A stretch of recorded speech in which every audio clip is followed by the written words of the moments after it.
Hello friends, तो ये है थर्ड पार्ट, स्टार्ट करते हैं। नहीं, 2 दिन ठीक रहती है फिर वही डिप्रेशन, बार बार एक ही बात दोहराती है। आपने मुझे समझाया क्यों नहीं? आपने मुझे डिवोर्स से रोका होता।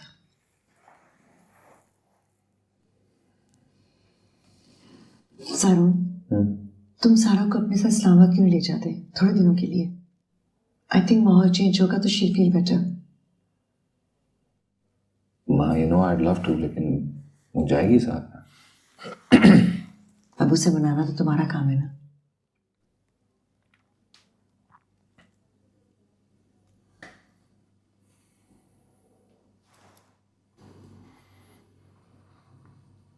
अच्छा है।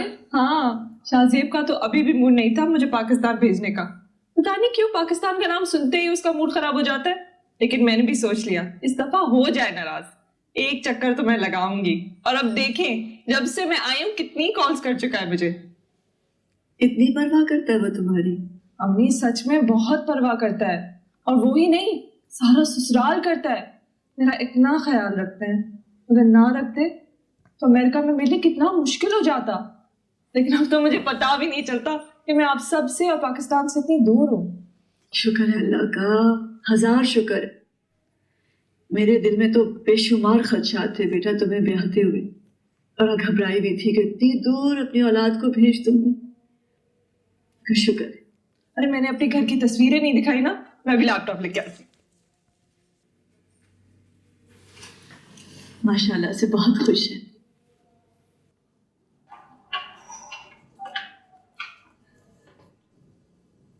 हाय। हाय, तुम कब आए? मैं जब तुम बाहर निकली थी तब। मैंने कहा बाहर जाना है, हम ही भेज देती हैं, कभी किसी कजिन के साथ कभी किसी दोस्त के साथ। I don't even feel like going anywhere. तो अच्छा है ना। वरना घर बैठ के क्या करना है तुमने? कौन से तीर मारने हैं अकेले बैठ के? कहीं जाने का दिल नहीं करता। Nothing makes me happy anymore.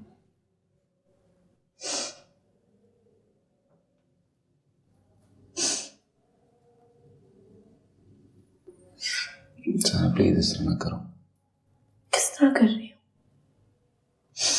Come on यार, you have to get out of this depression. माँ, डैड, मैं सब परेशान है तुम्हारे लिए यार। प्लीज ना करो इस तरह।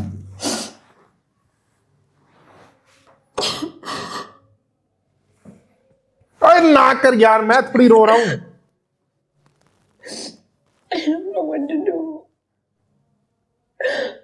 ऐसे बोल अरे I can't forget it. I know, still, लेकिन भूलना तो पड़ेगा ना यार। हाँ, there's nothing we can do about it now.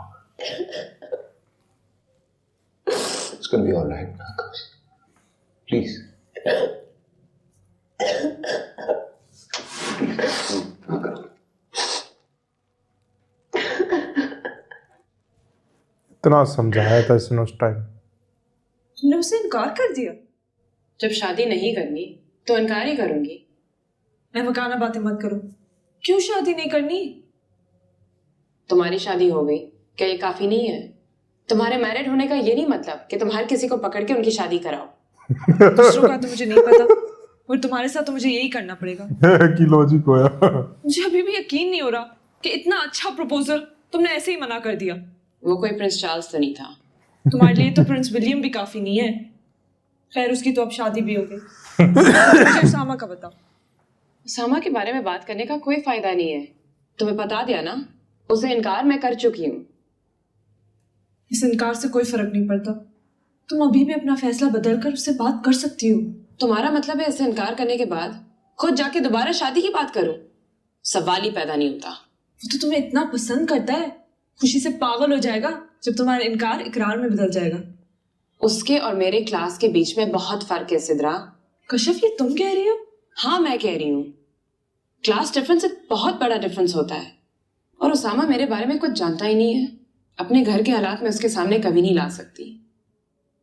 हमारी मीडियोकर लाइफस्टाइल अब्बा की दूसरी शादी, ये चीजें तो मैं उसे मर के भी ना बताऊं। अगर वो तुम्हें सच में पसंद करता है तो इन बातों से उसे कोई फर्क नहीं पड़ेगा। ये खुशफहमी है तुम्हारी। अगर उसे ये सब बातें पता चल गई तो वो मुझसे कभी शादी नहीं करेगा, और उसकी नजर में मेरी जो कुछ भी इज्जत है वो भी खत्म हो जाएगी। तुम ऐसा क्यों सोचती हो कश्यप? पहले से यही तो pessimistic, प्रॉब्लम है, अंदाजे बहुत ज्यादा लगाना, सोचती है। नतीजे निकालना। तुम जिंदगी और लोगों को इतना नहीं जानती जितना मैं जानती हूँ। आखिर कितनी दुनिया देखी है तुमने? मास्टर्स के बाद तुम्हारी शादी हो गई और अब मजे से अमेरिका में बैठी हुई हो। तुम कभी अगर बाहर निकलती तो तुम देखती कि लोगों के अंदर कितनी मुनाफिकत है, कितने डबल स्टैंडर्ड्स होते हैं। हाँ ठीक है, शायद तुम्हारी तरह मैंने जॉब नहीं की, पर इसका ये मतलब नहीं है कि मुझे कुछ पता ही नहीं है। दुनिया में दो किस्म के लोग होते हैं कश्यप। बुरे लोग हैं और अच्छे लोग भी हैं। अच्छा, अब अच्छे लोगों की हिमायत में तकरीर करके मेरा दिमाग मत खाओ। तुम्हें नजर नहीं आता कि तुम्हारी इस अहमकाना जिद की वजह से अम्मी कितनी परेशान है? मैंने कौन सी अहमकाना जिद की है? ये मेरी जिंदगी है। अगर मुझे शादी नहीं करनी तो इसमें परेशानी वाली क्या बात है? तो तुम अपनी पूरी जिंदगी ऐसे ही रहोगी? हाँ, ऐसे ही रहूंगी मैं।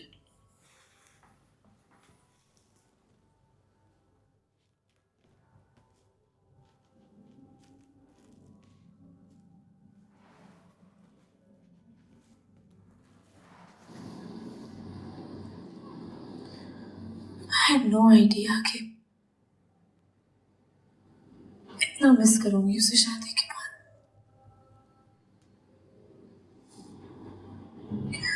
अगर मुझे अंदाजा होता ना कि इतनी आदत हो जाएगी उसकी प्रेजेंस की, मैं इतना मिस करूंगी तो कभी उसे ना छोड़ती, कभी अलहदा ना होती। इसलिए तुमने उसमें बहुत समझाने की कोशिश की थी। इतनी छोटी छोटी बातों पे इतना बड़ा फैसला लेने की कोई जरूरत नहीं है। डिवोर्स कोई मजाक तो नहीं होता यार, especially when you and Farhan had such good compatibility. उन लोगों की गहरी दोस्ती थी। मुझे पता था इन सब चीजों के बाद जल्दी हो या देर हो तुम्हें कभी ना कभी उसकी कमी का एहसास जरूर होगा। मैंने वाकई शादी के रिश्ते को बहुत लाइटली ले लिया, नहीं लेना चाहिए था।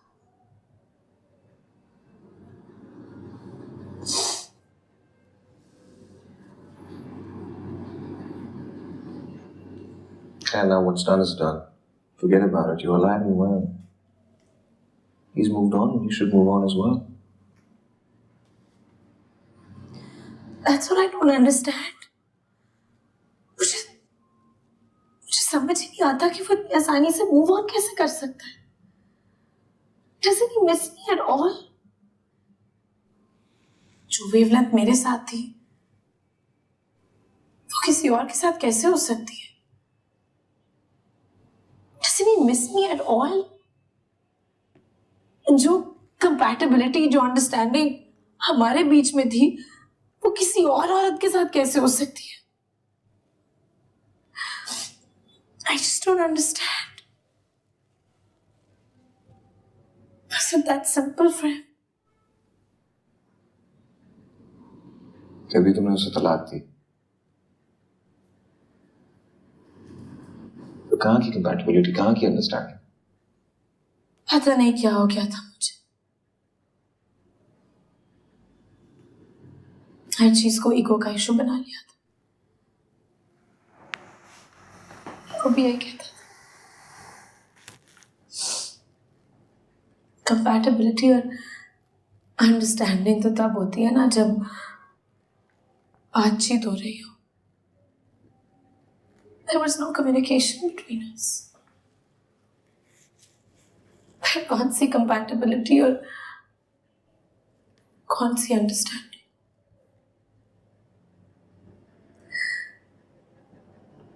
मैंने अपने ब्रेकअप के बाद कुछ और सीखा हो या ना सीखा, एक चीज जरूर सीख ली है। तो दोस्तों इसी के साथ थर्ड पार्ट एंड होता है। मिलते हैं फोर्थ पार्ट में। Bye bye.